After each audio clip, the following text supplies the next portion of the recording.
Welcome back, it's me, Lou. I'm here for another action figure unboxing and review. Today from Mattel, in their WWE main event series, we are featuring Champions, The Undertaker. Alright, so today is November 22nd, 2024. I bought this figure recently at my local Meijer store. Meijer is a chain of stores located in the Midwest here in the United States. I was out doing a grocery run, and of course I had to make a trip down the toy aisle. And when I did, I saw this, The Undertaker. I'm a huge fan of The Undertaker, and what I like about this figure is it kind of captures his very evergreen, iconic look. Whenever I think of The Undertaker from the mid to late 90s, I always kind of see this in my head, and for me this is like the perfect visage of that character. He comes with the Winged Eagle Championship, which we see right there. His signature move is the Tombstone, and he's listed as a powerhouse. Other figures in the Champions line include the Usos. We have Jay and Jimmy, both fantastic figures.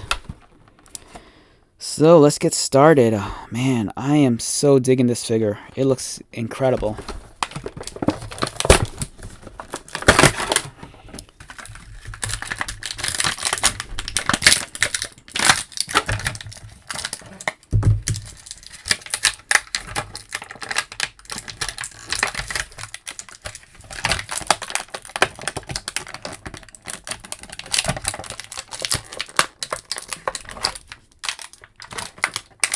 Alright, this has happened to me before.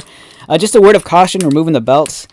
Just kind of do it carefully because the smaller plates toward the end get stuck underneath the plastic tray. So you have to kind of pull it out gently.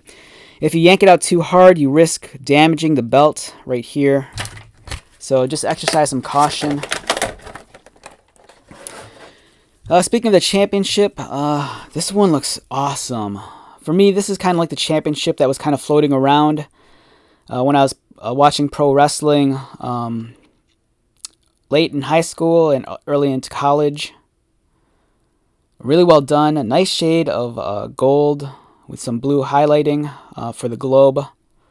The printing for the text looks really, really sharp as well. And you have the nice leather texture also on the championship title. As for Mean Mark Calloway himself, The Undertaker, awesome figure.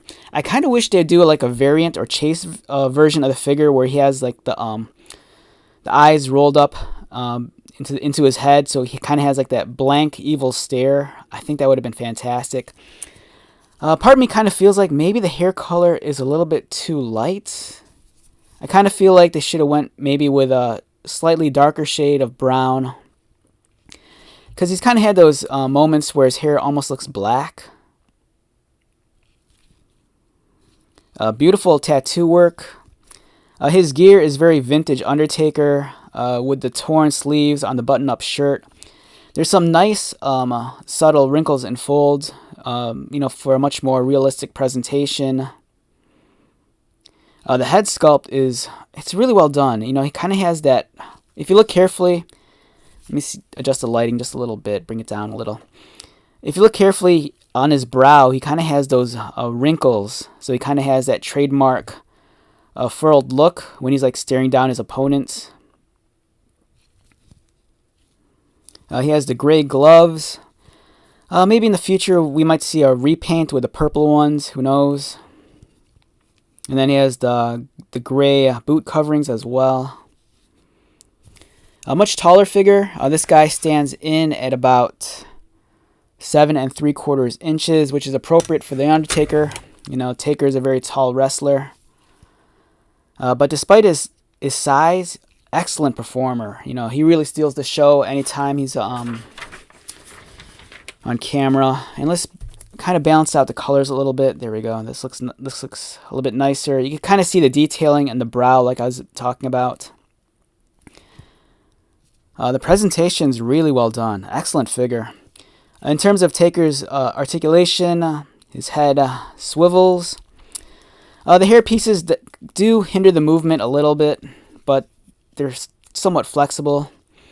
He has articulated arms, and again, the movement's kind of restricted by the torn sleeves up here. Even though these are pliable, bendable pieces, it does restrict the movement from going all the way up. But they still do, excuse me, they still go outward. And then you have the elbow swivel, articulated wrists, and swivels at the waist, as well as the improved hip articulation, which they improved in 2024. So his legs kick upward and they kick outward as well. Single pinned knees, and these are very, very tight on this figure. Yeah, you're just gonna have to take my word for it. They do bend, and mine is this super tight. I don't want to risk breaking it. Wow, that's a tight joint right there. It does not want to move. He does have a boot cut, so it allows for swivel at the boot. And there is no ankle articulation, unfortunately. Overall, it's a beautiful figure. It's not at the same level as an Elite or Ultimate figure due to the much more limited articulation. But the overall presentation, I think, is really nice and really well done. The package design, I think, is executed perfectly. I love the gold card backing. It's very eye-catching and striking. So if you're a mint on card collector, it's a figure that's worth displaying on your wall. So yeah, fantastic representation of The Undertaker. So with that being said, let's wrap this one up. Once again, my name is Lou. If you're new to my channel, welcome. If you are a returning viewer or subscriber, thank you so much for your continued support. I greatly appreciate it. So until the next video, be safe, take care of yourself, buy lots of toys, and most importantly, be happy. And I'll see you at the next one. All right, later.